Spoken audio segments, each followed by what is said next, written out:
chaîne, elle faisait partie en 2015 j'étais top 150 France, tu vois. YouTube. Tu te rappelles de la première fois où tu as entendu parler de YouTube ? Il n'y avait aucune prétention de faire du contenu éditorial, c'était vraiment purement un défouloir créatif. À partir de combien de temps, toi, tu as réussi à en vivre ? Et en fait, faire des vidéos, c'était vraiment pas un truc de cool kid, c'était profondément un truc de nerd. Je perds plus d'abonnés que j'en gagne, enfin c'est un peu une catastrophe. Upster avec Gaspard G, c'est parti. On connaît la Corée du Nord pour son armée, ses défilés de chars, ses missiles balistiques, mais beaucoup moins pour ça. Il est considéré comme l'un des plus grands soutiens du président républicain Donald Trump. His name is Elon Musk. Écoute Gaspard, vous n'êtes pas si nombreux que ça en France à avoir plus d'1 million d'abonnés sur YouTube. Et vous êtes encore moins nombreux à avoir franchi ce cap et à ne pas faire du gros divertissement comme Squeezie ou Joyka. Toi, tu as toujours voulu informer sur ta chaîne et tu le fais d'une façon toujours plus produite aujourd'hui. Ce qui est intéressant, c'est que tu produis pas seulement pour toi aujourd'hui, tu produis aussi pour les autres. Et on a envie d'en parler, on a envie de parler de YouTube, on a envie de parler de toute ton activité en tant qu'aussi que chef d'entreprise. Et on est très, très content de t'accueillir ici chez Upster aujourd'hui, donc bonjour. Bonjour, très content d'être avec vous, merci pour l'invitation. Écoute, d'abord, on a quelques petites questions à te poser, mais tu vas pas y répondre. En fait, c'est des petites questions un peu que je t'envoie à la volée comme ça. Et je te les repose à la fin de l'interview. Là, tu auras le droit d'y répondre. Okay. D'accord, deal. Le journaliste qui t'a inspiré, s'il fallait en choisir un dans ta vie, à quelle heure sonnait le réveil pour ta chronique chez France Inter ? Le premier truc que tu fais quand tu débarques à San José à l'âge de 16 ans, c'était quoi ? Le créateur que tu regardes et qui mérite d'être plus explosé, selon toi ? Il y avait quoi dans la vidéo que tu as envoyée pour draguer le fonds d'investissement de Xavier Niel ? Et comment on se fait écouter par Claire Chazal ? Bon. Je te les reposerai bien sûr Très à la bien. fin. Fallait pas retenir. Ouais, t'inquiète, je te voyais essayer de retenir. C'est un piccolo en fait le truc. Okay. Mais d'abord, on va parler un peu du début quand même, de ta jeunesse, de tes premières vidéos. En parlant de premières vidéos, est-ce que tu te rappelles de la première fois où tu as press publish sur ton compte YouTube ? C'était il y a au moins 10 ans, je pense, ou 8 ans. Écoute, je peux même te dire que ça fait 17 ans. Ah bon ? Parce que ma première vidéo sur YouTube, ma chaîne, je l'ai créée, j'avais 13 ans. Qu'est-ce que je raconte ? C'était en 2013, donc j'avais 15-16 ans. L'URL, tu vois, Gaspard G que j'utilise aujourd'hui. Mais en fait, comme plein d'autres créateurs de contenu, j'ai eu d'autres chaînes YouTube avant. Et ma première chaîne YouTube, ça parlait de Minecraft et j'ai publié ma première vidéo dessus à 10 ans. Ok. Donc YouTube avait 3-4 ans. C'était encore l'époque, alors ça va peut-être parler aux plus vieux qui nous regardent, mais c'était l'époque où tu avais une bannière où c'était, si tu veux, sur le côté. Donc c'était plutôt un gros background que tu pouvais mettre, un peu comme un Skyblog ou ce genre de truc. Et c'était le vieux logo. C'était les vieux logos, c'était les vieux trucs, etc. C'était l'époque où tous les gamers avaient des intros cinéma 4D, Blender, enfin tu vois, des trucs bien, bien énervés. Parce que toi, à la base, t'es quand même un fan de jeux vidéo. Moi, j'étais un gros gamer. Honnêtement, je ne vais pas faire genre, là, aujourd'hui, je ne joue plus trop. Je me tiens au courant toujours de l'activité parce que c'est quand même le monde du numérique, ça me passionne. Mais j'étais un très, très gros gamer. Très, très Minecraft. Beaucoup de Dofus.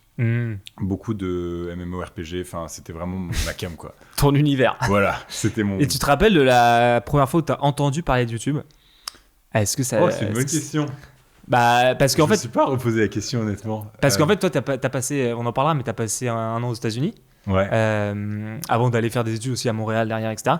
Mais j'imagine que tu connaissais déjà YouTube parce que ta première vidéo qui est dispo aujourd'hui sur ta chaîne, on te voit aller aux États-Unis. Ouais. Et encore, c'est pas la première vidéo que j'ai publiée sur la chaîne, parce qu'il y a beaucoup de choses que j'ai pas assumées et que t'as enlevé. Ok. J'aime pas tellement cette logique-là. Honnêtement, j'aime bien les mecs et les meufs qui décident d'assumer 100% de leur parcours, tu vois. Maintenant, il y a vraiment des trucs très très cringe qu'il fallait vraiment retirer. Non, la première fois que j'ai entendu parler de YouTube, je pense que c'est un copain qui, je pense, en 5e m'a parlé d'une vidéo, ou 6e m'a parlé d'une vidéo d'un mec qui s'appelait Cyprien, probablement. Ouais. Je pense que c'était ça. C'était Monsieur Dream, en fait, à l'époque. Même. Ouais, c'est vrai. Bonjour, c'est Monsieur Dream, monsieurdream.com, le blog et tout. Ouais. Aujourd'hui, je voulais vous parler d'un truc, mais je sais plus de quoi je voulais vous... Un truc avec... Et je crois que c'était ça. Là. Mon premier rapport à YouTube, c'était un truc dans la cour de récréation où il fallait connaître. Ça restait un truc de petit garçon, tu vois, de pré-ado garçon. Les meufs n'étaient pas trop sur YouTube. Très geek, très ce qu'on appelait des podcasts, alors que un podcast, c'est plutôt ce qu'on est en train de faire là. Mais c'était ces face-cam filmés avec des blagues. Ouais, bah Squeezie, Inox, commençait comme ça aussi. Exactement. Et alors, quand tu pars aux États-Unis, tu as 300 abonnés. Ouais. à peu près. Quand tu reviens, t'en as 120 000. Ouais.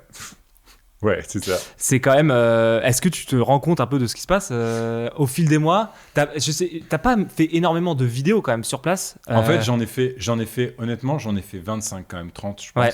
Aujourd'hui, celles qui sont dispo, je crois que j'en ai gardé 3 sur la chaîne parce que je te dis, vraiment, il y a beaucoup de choses. Enfin, tu vois, c'est ça qui est un peu dur quand tu t'exposes publiquement très très jeune. Mais est-ce que tu y réfléchissais en fait? C'est ça aussi la non, question. pas du tout. J'avais aucune T'avais pas conscience. encore la maturité de te dire là je vais m'exposer quoi. Je faisais des blagues, c'était pas du tout cette ligne éditoriale que j'ai aujourd'hui. Il y avait aucune prétention de faire du contenu éditorial. C'était vraiment purement un défouloir créatif. Certains c'était la musique, ils avaient un groupe. Moi c'était vraiment les vidéos. Et alors non, j'y pensais pas. Mais quand même quand je suis rentré à Paris, à Roissy. Alors, ce qui est marrant, c'est que c'était tellement un truc nouveau que 120 000 abonnés, en fait, c'était ma chaîne, elle faisait partie en 2015 des... j'étais top 150 France, tu vois, YouTube. Aujourd'hui, avec 1 200 000 abonnés, je crois que j'ai regardé récemment, je suis top 350. Donc, c'est même pas... Tu vois ce que je veux dire? Ouais, alors qu'on parle d'échelle de grandeur.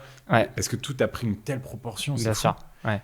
Et j'étais gamin, tu vois, j'avais 16 ans, j'avais encore plein d'acné, j'étais mal dans mes pompes et je reviens en France et on me reconnaît dans la rue. Et là, je me dis, waouh, ok, en fait, vraiment, il s'est passé un truc que j'ai pas compris. Ouais. Et effectivement, à San Francisco, en plus, t'étais à distance. J'étais pas du tout exposé à cette toute petite naissante notoriété du web, quoi. Ouais. Et ce qui est drôle, c'est que tu pensais quand même déjà à l'audience. Tu faisais ça pour toi, je pense. Mais tu vois, dans une des vidéos où on te voit arriver aux États-Unis, tu filmes des copains dans l'aéroport et tu dis faites pas de grimaces parce que ça va faire 2000 vues. Et peut-être que dans 10 ans, ça fera 1 million de vues. Vous allez faire au moins 2000 vues. Hein. Ok. Attention. Hein. 2000 vues, c'est moisi. Peut-être 1 million dans 10 ans. Et en fait, dans 10 ans, aujourd'hui, tu fais des millions de vues. Je suis content que tu parles de cet extrait parce que... C'est comme si tu avais tout prévu. Tu vois ce que je veux dire? Un copain m'a parlé... c'est trop marrant que tu me parles de ça. Et un copain m'en a parlé récemment. C'est vrai que la réaction de ce gars-là, quand je le filme, c'était même pas des copains, c'était des gens en fait, qui partaient avec moi dans le même organisme, dans le même avion. Je les ai jamais revus, en fait. On a juste partagé un vol d'avion ensemble. C'était des jeunes un peu partout de la France, etc. Et donc, il y a ce mec-là. Je filme, effectivement, et je lui fais... attention, faites pas de grimace. Effectivement, ça peut faire 2000 vues. Et il dit, c'est tout pourri 2000 vues. Et je fais, peut-être 1 million dans 5 ans. Dans 10 ans. Et en fait, c'est hyper symptomatique de la réaction de l'époque qui était que, en fait, faire des vidéos, c'était vraiment pas un truc de cool kid. C'était profondément un truc de nerd. Et progressivement, ça a évolué. Et aujourd'hui, c'est devenu un peu cool. Enfin, c'est d'ailleurs devenu un des boulots. J'ai regardé ça récemment. Un papier qui disait que c'était un des 3 métiers les plus plébiscités chez les jeunes ados, c'était être créateur de contenu. Ouais. C'est fou. Ça m'étonne pas. Ouais. Et alors toi, ton style, c'était quand même du vlog quand même, on peut le dire. Tu vois, au début, c'est un style qu'il n'y avait pas en France. Du coup, tu vois, tu parlais de jeux vidéo. C'est un style qui commençait un peu aux États-Unis en 2015-2016. Et Snapchat, à fond. Ça faisait partie de tes inspirations? À fond. Ouais. J'étais Casey, moi, j'ai eu un truc. J'ai jamais été fan de quelqu'un. Sauf de lui. Chartering an entire plane is a little bit like a school bus where everybody just sort of hangs out. It's a lot of fun. Aujourd'hui, ça s'est complètement arrêté, estompé. J'ai beaucoup de recul sur le gars que je regardais à l'époque, mais j'ai eu une fascination pour ce type. Peut-être expliquer pour celles et ceux qui ne connaissent pas, mais Casey, on peut dire que c'est l'inventeur du vlog. C'est l'inventeur du vlog. Si on veut faire simple. C'est un créateur, un filmmaker, comme il se décrit lui-même, un réalisateur de petits films. Et c'est génial. Et pendant 4 ans, il en a fait un par jour, ou 5 ans, il en a fait un par jour. Il montait la nuit et il faisait ses films pendant la journée. C'était un start-upper aussi. Il montrait comment il fondait son entreprise. Ouais. Et il habite à New York, il fait des plans de drone, il est en skateboard électrique. Enfin bref, c'est un malade. Il respectait rien et ça a été pour moi un espèce de gars, c'est très chelou dans ce que je veux dire, mais espèce de quasiment un père spirituel, tu vois, un gars qui disait oui les petits gars, vous pouvez vivre, et les petites meufs, vous pouvez vivre de votre création, vous pouvez vivre de vos idées, vivre la créativité, ne vous limitez pas, soyez audacieux, etc. Et moi, avec mon éducation hyper judéo-chrétienne, il ne fallait pas faire de vagues, il fallait absolument respecter tous les échelons, etc. Moi, c'est un discours qui m'a complètement éclaté et qui a été amplifié en plus par mes parents américains à l'époque qui me biberonnaient de discours d'American Dream, de What You Can't, etc. Ouais. C'était fou. Bon, à un moment, il y a quand même un moment où tes stats, elles se sont un peu affolées. Moi, en te connaissant un peu, en préparant l'interview, mais peut-être que je fais erreur, mais je montre ça, je trouve que c'est au moment où le format La véritable histoire 2 a est arrivé en fait tout simplement. L'histoire de Donald John Trump, elle commence le 14 juin 1946 dans le Queens, qui est un quartier plutôt chaud de New York. Et là, t'es plus dans les 60 000 vues, tu commences à taper les plus de 500 000, voire dépasser le million. Ouais, toutes les vidéos histoire aujourd'hui, sauf quelques erreurs commerciales, tu vois, mais ouais, la plupart, elles ont fait 1 million, voire parfois 6 millions de vues, c'est des trucs de zinzin. C'est quoi la genèse du truc ? Bah, la genèse, c'est... À quel moment tu dis, mais attends, mais faudrait qu'on fasse ça ? En vrai, la genèse, elle est bizarre. C'est effectivement, je suis revenu en France après un passage du coup en Amérique du Nord, qui a duré 7 ans quand même. J'ai arrêté ma chaîne YouTube pendant 5 ans parce que je faisais des études à HEC Montréal. Ici ou là, je faisais quelques petites vidéos, mais c'était très timide et puis surtout, ça marchait plus. Donc, on se parle d'un truc qui a très bien marché à un moment donné, qui s'est complètement cassé la figure, tu vois. C'était le moment où, bah évidemment, je parlais de ma petite vie d'ado, etc. Et puis donc ça marchait très fort. Et puis à un moment donné, voilà, Et comment t'es à ce moment-là ? Ah bah je le vis très très mal, mais je le vis mal, mais d'un autre côté, par sécurité, parce que j'avais des parents qui valorisaient pas du tout ça aussi. Aujourd'hui, ça a un petit peu changé et je pense que j'ai réussi un peu à leur prouver tort, tu vois, sur certains trucs. Mais il y avait vraiment ce besoin de faire des études, un truc très sérieux. C'était du droit ou du commerce, parce que j'avais fait ES, ça n'existe plus aujourd'hui, mais c'est un bac éco et social. Et il fallait faire droit ou commerce. Alors du coup, j'ai fait des études de commerce à Montréal. Et ça m'a appris d'autres choses. Mais en revenant en France, du coup, il y a cette envie, après moult et plein de péripéties, de vouloir me lancer à temps plein sur YouTube. Et à ce moment-là, il se passe 1 an quand même où ça marche pas bien fort. Je perds plus d'abonnés que j'en gagne. Enfin, c'est un peu une catastrophe. Et il y a ce format qui est en fait un format qui me ressemblait profondément puisque c'était un format de narration. Ouais. Et moi, c'est vraiment quelque chose que j'aime faire, raconter des histoires. Bah, ça se sent, ouais. Et la deuxième chose, c'est que c'est un format qui était un format en profondeur, de deep dive, tu vois, où, en fait, moi j'ai un truc que mes amis me disent que des fois j'ai des obsessions, et c'est vrai que quand je regarde un film à 21h un samedi soir, il peut m'arriver de faire pause, de pas comprendre un mot, et de faire des recherches sur ce concept-là jusque 3-4 heures du bar, tu vois. Il y a vraiment ce truc de... Et cette volonté de faire des recherches de fond en comble sur un sujet, en fait, on a décidé d'en faire un format pendant la présidentielle 2022. Et effectivement, on a fait du coup 5 histoires sur les 5 plus importants candidats.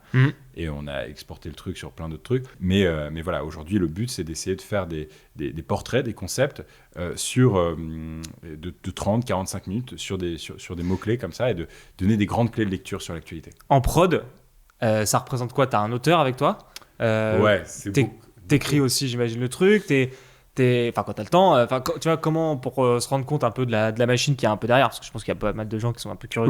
Aujourd'hui, on est 6 salariés sur la structure éditoriale Enfant Terrible, qui est ma société de production qui produit mes vidéos sur YouTube, où je suis 100% actionnaire. Ça, c'est très important d'avoir cette indépendance éditoriale, ce qui n'est pas le cas de toutes les structures sur lesquelles je travaille, et peut-être on aura l'occasion d'en parler. Mais donc du coup, ma chaîne YouTube, il y a cette équipe.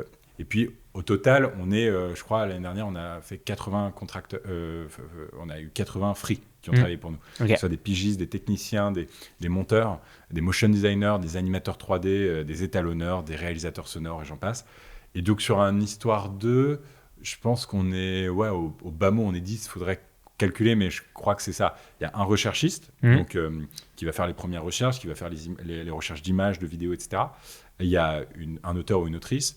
Il y a une rédac chef qui est Clémence Courteau, qui est ma productrice éditoriale depuis 1 an et demi. Okay. C'est vraiment quelqu'un qui est salarié et qui est un peu la tête pensante. Ouais, c'est ma DG, tu vois.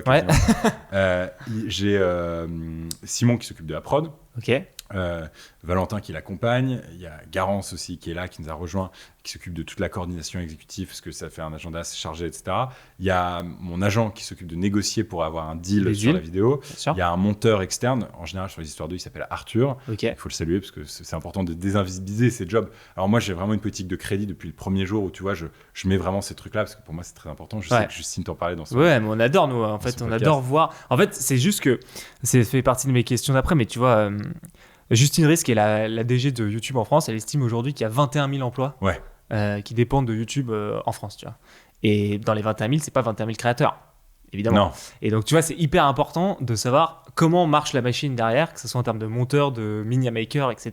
Je crois même que honnêtement, là, parce qu'à côté de ça, moi je suis secrétaire général de l'UMIC, Ouais. on s'en reparlera peut-être, mais du coup, qui est le syndicat de la créateur économie en France, et on pense d'ailleurs que ce chiffre est largement en deçà de la C'est réalité. Ouais. Quand on parle que de YouTube, Ouais, alors déjà, Parce que c'est ça, cette le truc. stat, elle date de 2022, elle n'a pas été mise à jour depuis 3 ans. Ouais. Or, la créateur économie, les moyens, etc., on a vu quand même une grosse différence. Tu vois, en 3 ans, il s'est passé plein de trucs. Il y a eu le GP, il y a eu le DTR, il y a eu plein de choses qui ont bouleversé la créateur économie en France. Donc il s'est passé pas mal de trucs. Donc je pense qu'en fait, on pourrait largement grossir ce chiffre. Et d'ailleurs, on est en train d'essayer de mener une étude qui est plus large sur la créateur économie de manière générale et pas simplement dédiée à YouTube, Ok. puisque il y a des podcasteurs qui travaillent, tu vois, et qui sont complètement exclus de cette oui, première puis étude. des créateurs qui sont 100% Sur Instagram. Insta, sur TikTok, Ouais. sur Snap, etc. Mais ouais, je pense qu'il y a plusieurs dizaines de milliers de personnes. Et voilà, donc pas mal de gens qui travaillent sur la chaîne. À partir de combien de temps, toi, t'as réussi à en vivre? C'est une vraie question. Quand tu rentres, tu vois, où tu te dis... Non, et déjà, Ouais. à partir de quel moment, déjà, tu te dis, je vais en faire mon métier, c'est-à-dire je vais faire que de la vidéo, j'y vais, je me lance. Et à partir de combien de moments, à partir de ce moment-là, t'as pu en vivre, tu vois? Bah, en fait, j'ai pas pu en vivre tout de suite, c'est sûr. Ça a été vraiment en dents de scie parce que moi, à partir de 15-16 ans, du coup, j'ai commencé à gagner. Tu vois, j'étais éligible au programme publicitaire, etc. Donc, j'avais du AdSense qui tombait. Et j'ai payé une bonne partie de mes études grâce à ça. Ah ouais, mais alors, t'avais beaucoup d'AdSense alors, parce que... Bah, en vrai, mon école a pas coûté très cher. C'était $3,000, tu vois. Ok, annuel. d'accord. C'est Ok. pas énorme, $3,000 canadiens. Ouais. Après, j'étais boursier, etc. Donc, il y a eu des différents trucs. Ok. Ouais. Non, mais ça m'a payé. Ah, parce qu'on sait très bien que l'AdSense, l'AdSense, c'est pas le truc qui te fait vivre. non, ça que je veux c'est dire. vrai. Non, c'est vrai. Mais il y a eu des premiers partenariats publicitaires, Voilà. NordVPN qu'on connaît, etc. Voilà, pas très original là-dessus.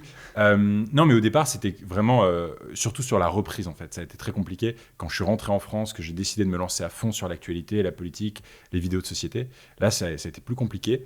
Et il fallait que je trouve un certain segment, Une certain niche. type de sponsor aussi, et de clients. Ouais. Et du coup, c'est comme ça que j'ai décidé d'être à mi-chemin créateur de contenu. J'ai passé une journée sur les 5 jours de jour ouvrés de la semaine. Et 4 jours, j'étais agent pour des potes créateurs qui marchaient mieux que moi. C'est vrai? Et c'est comme ça que j'ai créé cette agence qui s'appelle aujourd'hui Intello. Intello, ouais. Et qui est la première agence de créateurs de savoir et d'impact en France. Les créateurs et créatrices que je représente, ils ont chacun leur ligne, ils m'inspirent beaucoup. Et je pense que le but, c'était d'abord et avant tout de créer une communauté, parce que c'est un métier qui est quand même très solitaire. Et donc, on a des bureaux vraiment pas loin d'ici du tout. On se retrouve, il y a 2 studios d'enregistrement, il y a des salles de réunion, il y a certains créateurs qui sont in-house dans le truc. Et, Là, ce qui est intéressant, c'est que toi, tu crois beaucoup aux petits collectifs. Ouais. Et alors, c'est une question que j'ai aussi sur toi et sur comment tu vois un peu l'avenir. C'est qu'aux États-Unis, c'est un truc qui commence aussi à arriver de plus en plus. Tu vois, on a notamment Johnny Harris, qui est un grand créateur de contenu, qui, avec sa femme, ont créé une agence où il lance d'autres YouTubers. We want to keep building a place where that kind of journalism thrives. Rigorous, accessible, visual journalism that is led by creators. This is the kind of journalism that I love to make and the kind of journalism I like to watch. Ouais. Est-ce que toi, c'est un truc où tu sens que c'est un modèle qui pourrait se développer, en tout cas en France? On a reçu Justine aussi, qui est avec Charles Villa, tu vois, par exemple, qui ont une petite agence comme ça. Toi, c'est un truc que tu vois arriver ou que tu penses qui pourrait marcher en France, ce modèle-là? Moi, c'était vraiment l'ambition d'Intello à la base, c'est ça, vraiment. C'est l'ambition d'Intello, et c'est d'ailleurs ça, c'est une régie publicitaire, mais c'est surtout une société de production qui, éditorialement, peut accompagner les créateurs et créatrices sur leur production à plus grande échelle. Ouais. Je pense à Unfold, qui est la boîte de Squeezie, donc Lucas, Hugo et McFly et Carito, et d'autres. Mais leur ambition, c'est de pouvoir être une structure de prod qui accompagne les créateurs et créatrices sur leurs grands projets. Tu vois. Et ça, moi, c'est vraiment ce que j'aspire à faire avec Intello. C'est ce qu'on fait par ailleurs. Là, j'ai une équipe, tu vois, qui est au Mexique, qui accompagne Mathilde, qui est une créatrice qu'on accompagne depuis 2 ans, qui est une des premières créatrices éducation en France, donc révision, etc. Mathilde, en juin, elle dépasse Legend, elle dépasse Louise Aubry, Floodcast et tous les autres en podcast, parce qu'en fait, c'est des shots de français. C'est les révisions pour le bac de français, etc. Donc, sur une période, c'est la plus écoutée de France. Elle est trop forte. Elle est super jeune et elle a décidé de filmer et de vivre la rentrée scolaire au Mexique, en Suède et au Sénégal. Donc là, on a envoyé une équipe qui est avec elle, etc. C'est génial, j'aime trop produire. Donc moi, je suis producteur délégué de ce truc-là. Bien sûr. Je suis producteur délégué des émissions de Claire Chazal aussi, on pourra peut-être en parler, mais voilà. Est-ce que ça t'a donné aussi, surtout, j'allais dire, confiance? On l'a jamais complètement quand on est un artiste, non, évidemment pas. C'est toujours ce doute, enfin, j'imagine. Oui. Mais toi, quand tu repenses à ton enfance, quand tu commences à aller à vouloir jouer, c'est dès le collège, dès le lycée, parce que ça vient très tôt, cet amour du théâtre, ça tu l'as dit, on le sait chez toi. Qui a décidé de venir sur le numérique, qui nous a approchés et qui m'a dit j'aime bien ce que tu fais, j'aimerais bien pouvoir produire des trucs un peu similaires. J'ai dit banco Claire, on y va. Claire, Allons-y Claire. Qui a 69 ans et qui décide de se mettre De sur faire le un numérique. talk sur YouTube. J'adore. Et alors toi, si on peut parler de modèle économique, tu finances, comment ça marche exactement? Est-ce que tu as 2 boîtes différentes ou est-ce que tu en as une qui finance l'autre? Tu vois, ta boîte de prod qui finance toi, ta boîte qui crée ton YouTube à toi. Comment ça marche? Si on veut, chacun est profondément indépendant, c'est très important. Intello, l'actionnariat, en vrai, j'ai toujours été très transparent là-dessus, parce que c'est important, je pense. Puis surtout, on est quand même dans un monde qui, moi, politiquement me fait peur et médiatiquement me fait peur, avec une vraie concentration des médias, un enjeu sur les algorithmes, une oligarchie qui se crée maintenant, même aux États-Unis, et qui devient vraiment profondément flippante. Donc, je pense que c'est hyper important de faire de l'éducation aux médias là-dessus, et financière aussi, sur comment se financent les médias. Intello, du coup, qui est la régie pub et la société de production qui se vit un peu comme un petit Media One, tu vois. L'envie, c'est de pouvoir développer plein d'IP, plein de concepts, plein d'émissions pour des créateurs et des créatrices de contenu. Là, il y a Xavier Niel, qui a 9% de la société. Okay. J'ai Vlad, qui a 20% de la société, qui est mon associé. Et moi, je suis l'autre actionnaire de cette société-là. Okay. C'est une société qui fait plusieurs millions d'euros de chiffre d'affaires aujourd'hui et qui s'occupe d'une vingtaine de créateurs de contenu, dont moi. Et à côté de ça, j'ai ma boîte de prod où on est 6, qui s'appelle Enfant Terrible, que je possède à 100%. J'ai cette indépendance éditoriale et ça, c'est hyper important et ça m'est très cher parce que si je dois taper sur Bernard Arnault, Niel, Bolloré ou autre, je veux pouvoir le faire sans emmerde et je le ferai. Et d'ailleurs, j'ai déjà fait. Et pour le coup, l'ambition, c'est vraiment de pouvoir faire en sorte d'être, de dépendre le moins possible de la publicité, mais aujourd'hui, malheureusement, c'est le cas. Donc, on a 90% des revenus d'Enfant Terrible qui sont liés à de la publicité que nous ramène Intello, et Intello se sert et prend 30%. Okay. Et ce modèle-là à 30% d'agence, on l'a avec tous les autres créateurs, moi compris.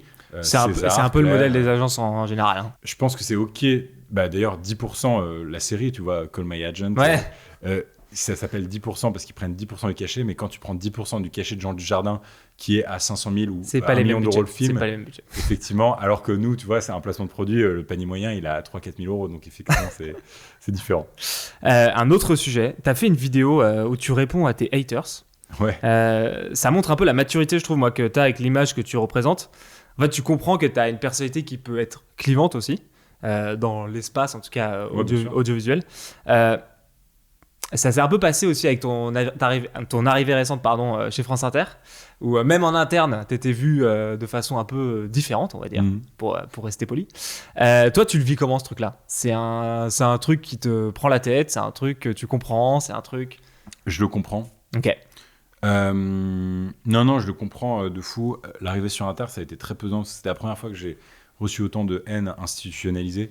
Il n'y a pas eu que Twitter en vrai, parce qu'effectivement il y a eu X où il y avait des trucs à des millions de vues, etc. En mode genre MDR, Gasparger sur Inter, machin, etc. Honnêtement, et d'un autre côté, il y a personne n'est sur X. Tu vois, il y a 1% des Français, 0,5% des Français. Donc personne n'a vu ce truc-là, à part le petit monde de la presse parisiano-centré, tu vois. Mais non, je comprends, je comprends tout à fait, en fait. Peut-être il faut expliquer, en fait, l'incompréhension de l'arrivée sur Inter, du choix d'Adèle Van Dredd de me proposer d'avoir une chronique sur France Inter, ça a été de dire, au fond, ce type-là n'est pas journaliste. Et surtout, au sein de Radio France, il y a un truc que je connaissais pas du tout, qui s'appelle le planning, où en gros, tu dois passer par toutes les étapes. Ça peut durer plusieurs années, ouais. Et parfois même plusieurs dizaines d'années, où en fait, long. tu commences vraiment en bas de l'échelle, et un peu comme dans un roman, je sais pas moi, kafkaïen, tu vois, tu dois faire des locales, etc. Tu montes tous les trucs. Tout un schmilblick, ouais. Et donc, ça a été largement critiqué par les syndicats d'Inter, par les syndicats de Radio France, par la communauté des journalistes, etc. Ce que je peux comprendre, en vrai. Mais c'est pas vraiment ton sujet, quoi. Enfin, désolé, je veux pas faire l'avocat du diable, mais je veux dire. En fait, c'est-à-dire que la question qui s'est posée à juste titre, c'est est-ce que ce type qui a 1 million d'abonnés, est-ce que ça constitue en soi un argument suffisant pour qu'on le passe à l'antenne ? Et évidemment, le choix de Adèle Van Drede, de Jonathan Curiel et de France Inter, Sybille Veil, qui est la patronne de Radio France, c'est de dire en faisant un pont, on va ramener un peu des jeunes sur l'antenne, tu vois. Mais surtout que c'est quand même. Pardon, je te coupe. T'es pas le plus tendre avec les médias publics en plus. Ouais. Tu vois, c'est ça que je veux dire. C'est que t'as eu parfois ces phrases où tu dis que les médias publics vont mourir avant leurs spectateurs. Ouais. Et là, tu vas sur le média public parce que c'est eux qui t'appellent. Tu réponds oui, évidemment. Tout le monde aurait répondu oui, je pense, pour le challenge au moins. Ouais. Donc il y a aussi ce côté, cette double relation-là qui est intéressante, je trouve. De fou. Ça montre aussi un truc, c'est que en fait, c'est vrai que j'ai dit cette phrase en story une fois. J'ai dit, ça m'en ouf. Parce que, tu parlais de subventions en fait. Parce que effectivement, il y avait beaucoup de subventions qui étaient allouées aux médias publics. Quasiment rien sur le numérique, et c'est un de mes combats avec le syndicat Lumic. Et en fait, tout l'enjeu, c'était de dire le service public fait des programmes pour yeuves, donc pour vieux. Et honnêtement, Adèle Van Drede et Sybille Veil et Delphine Ernotte, la patronne de France Télé, sont d'accord avec cette phrase. Et elles disent oui, on fait des programmes pour vieux, parce qu'en fait, ce sont les âgés qui sont notre cœur d'audience. Et en fait, là où mon approche était pas bonne, c'est que j'ai fait ça. Honnêtement, ça fait un moment que j'essaye de rassembler plutôt qu'opposer, mais pendant longtemps, j'ai contribué à cette opposition médiatique et générationnelle. Créateur de contenu, média, d'un côté. Et c'était crétin de ma part. Mais c'est la fougue de la jeunesse, la bêtise, tu vois. Mais t'étais pas le seul, hein. Je pense pas. Mais tu vois, Squeezie, typiquement, qui récemment invite Ardisson dans son trailer. Le sens de l'histoire qui se retourne. C'est énorme. Et ça montre bien que cette haine pendant longtemps qui a existé, enfin ce mépris plutôt, pardon.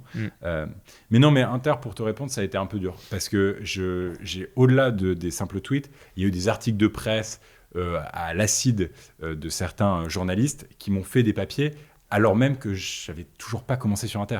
Et j'étais un peu en mode genre, mais les gars, écoutez ce que j'ai à dire, et ensuite on verra. Et je trouve qu'il y a certains journalistes qui m'ont écrit ensuite après, qui ont participé à cette haine-là en disant, bon, en fait, c'est pas trop mal tes chroniques. Donc, et c'est vrai que ça m'aurait presque plus plu qu'on critique le fond, mais en fait, personne n'a attendu 6h30 le lundi matin pour que je fasse.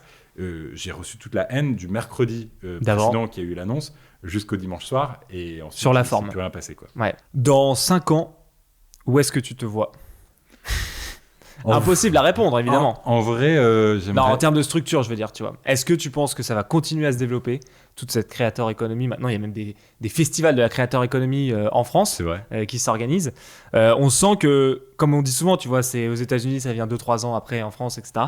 On sent que le milieu est en train de se consolider, de se professionnaliser. Est-ce que tu sens que cette tendance-là va continuer? J'aimerais bien, honnêtement. Si on regarde effectivement la tendance avec les États-Unis, naturellement, ça devrait continuer. Parce que chaque année, si on veut, il y a des digital natives, donc celles et ceux qui sont nés avec un téléphone dans les mains, qui deviennent des nouveaux consommateurs, soit pendant leur adolescence de divertissement, de mode, de lifestyle, et quand ils commencent à avoir 20 ans, d'informations, de documentaires, de sujets de société, etc. Donc, mécaniquement, oui, et la rupture d'usage, elle est consommée. C'est pas parce que tu as 35 ans aujourd'hui, ça y est, tu as 35 ans, tu abandonnes ton smartphone pour allumer la télé. Ça n'arrivera pas. Et d'ailleurs, on voit qu'il y a cette... C'est pour ça qu'aujourd'hui, la télé, et la radio surtout, perd des auditeurs. France Inter, moi j'adore France Inter parce que tu vois, je me sens encore de la maison et on continue de travailler avec Curiel, Van Drede et les équipes. Mais le truc, c'est qu'ils sont premiers. Ils sont premiers sur un média qui en baisse. Donc, moi, je suis trop content d'être dans la bonne écurie. En revanche, il faut drastiquement mettre à jour la manière dont on diffuse notre information en France. Et donc, pardon, je ne réponds pas du tout à la question qui était où est-ce que je me vois. Je pense que ce sera pareil. Où est-ce que tu te vois dans ce bassin-là, tu vois, c'est ça le truc aussi. En vrai, j'aime bien cette config, tu vois, un peu syndicaliste pour défendre les intérêts du groupe. Donc, à l'Assemblée nationale, au Parlement européen, je défends autant Kaizen que mes vidéos, qui est l'imposteur, etc. Et ça, je kiffe de fou. Ouais. Avec Intello, j'ai l'impression de contribuer aussi au financement de cet écosystème pour financer des créateurs et des créatrices qui pendant longtemps étaient précaires et aujourd'hui arrivent à se financer avec un modèle d'annonceur vertueux.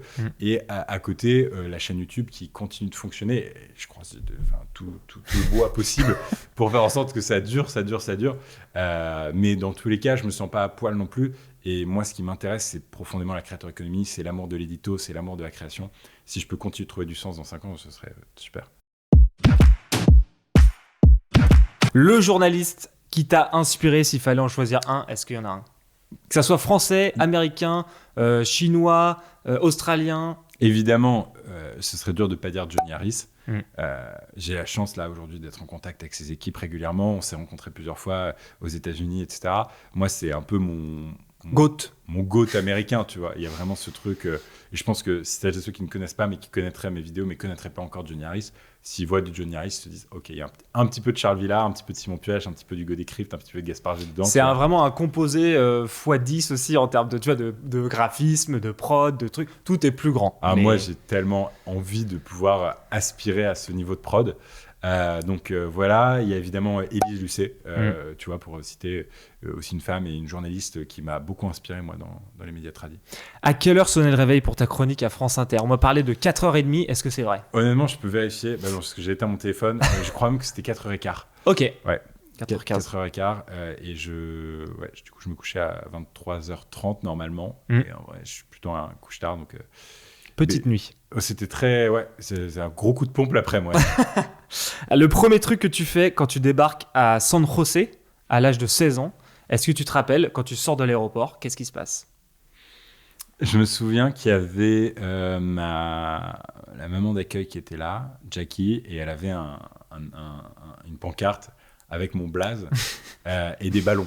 Ah ouais. Et tu vois, il y a ce truc où moi, ça n'a jamais été trop... Enfin, je suis pas très famille, voilà, et du coup, il y a ce truc où beaucoup d'amour d'un coup, et ce truc de t'arrives dans un truc inconnu. Ouais. Et ça a été génial. Trop bien, trop bon souvenir.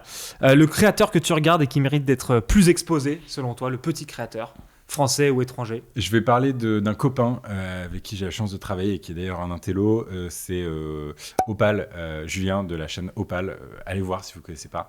Il fait des vidéos extra qui sont un peu dans la même veine de ce qu'on peut proposer, etc., mais avec un angle vraiment à part. Et il fait ça tout seul dans son coin. Je suis hyper admiratif et il me fait vraiment beaucoup penser à mes débuts où je n'avais pas du tout de cette équipe, tu vois. Ouais. Et il fait tout, des recherches au montage, à la miniature. Enfin, vraiment, c'est un petit crack. Multi-cerveau. À quoi ressemble ta page YouTube? Est-ce que tu as que du contenu d'infos ou on espère pour toi des trucs un peu plus détente? Malheureusement, assez cliché, beaucoup de trucs politiques. Ok. Et beaucoup de trucs politiques très différents. Donc je vais avoir un édito de Michel Onfray, du Clément Viktorovitch, beaucoup d'Usul, beaucoup de Dany Heraz, beaucoup de médias d'extrême droite aussi. Enfin, vraiment tout et n'importe quoi. T'as un mélange. Ouais, vraiment.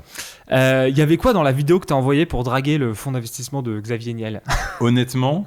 une présentation de toi, un face-cam? C'était un face-cam dans Paris, où en fait je me baladais. C'était l'époque où un copain venait d'avoir un Ronin, tu vois. Aujourd'hui, ça paraît un peu... c'est plus tellement nouveau, mais il y avait ce truc du Ronin, et en fait ça faisait des images hyper stables. On disait, oh putain, c'est un truc de incroyable, ça ne bouge pas. Et donc je marchais comme ça dans la rue, un peu en Bernard de la Villardière, c'était un peu chelou. Et je suis là et je dis, alors voilà, il y a un truc en France qui s'appelle la créateur économie. J'aimerais bien lancer une structure avec plein de créateurs qui font du savoir, de l'information. Donnez-nous du fric. Voilà. Ça a marché. Comment on se fait écouter par Claire Chazal? Et ça sera ma dernière question. Est-ce qu'il y a un mot magique? Ouais. Le mot magique, c'est théâtre. C'est vraiment ça qui nous lie. Claire, aujourd'hui, c'est plus qu'une créatrice que j'ai la chance d'accompagner, et qu'une journaliste, et qu'une icône de la télévision. Moi, c'est vraiment une espèce de marraine extraordinaire dans ce monde-là, médiatico-politico-culturel, parce qu'elle a vraiment un pied dans tous les théâtres, dans tous les trucs, chez tous les politiques. Elle me raconte des histoires à dormir debout sur la France, tu vois, au début des années 2000. Et c'est extraordinaire à quel point c'est la dernière star de l'information qu'on a eue en France. Et je trouve qu'elle elle est rayonnante, et je trouve ça formidable que, tu vois, j'espère sincèrement qu'à presque 70 ans, j'aurai la curiosité d'aller sur un nouveau média et de tout remettre en jeu comme elle le fait aujourd'hui. Je suis hyper admiratif. Trop bien, ce sera le mot de la fin. Merci Gaspard, c'était cool. Avec grand plaisir, Harold. Merci pour l'invitation. Et on se voit sur ta chaîne YouTube, évidemment, avec Gaspard grand G. plaisir. À bientôt. Merci beaucoup, ciao. Salut, c'est encore moi, juste un petit mot rapide pour vous remercier d'être allé jusqu'au bout de cette interview.